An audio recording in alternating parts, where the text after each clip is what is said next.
В Якутском городском суде состоялось заседание по делу Веры Винокуровой, которую обвиняют в мошенничестве с крупным причинением ущерба. Ей избрали меру пресечения в виде ареста на 28 суток. На днях женщина была задержана оперативниками полиции. В органы внутренних дел поступило 17 заявлений на действия Винокуровой. На данный момент 8 заявителей признаны пострадавшими. Но у полицейских есть основания предполагать, что жертвами мошеннических операций подозреваемые могли стать более сотни человек со всей республики.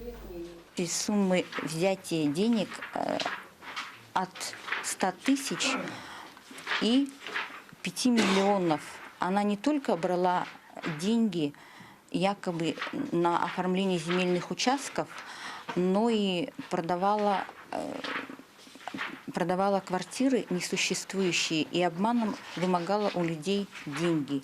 Поэтому я хочу сообщить всем пострадавшим, кто еще не подал заявление в органы полиции, явиться в органы полиции, расположенные по улице Горького, и написать заявление.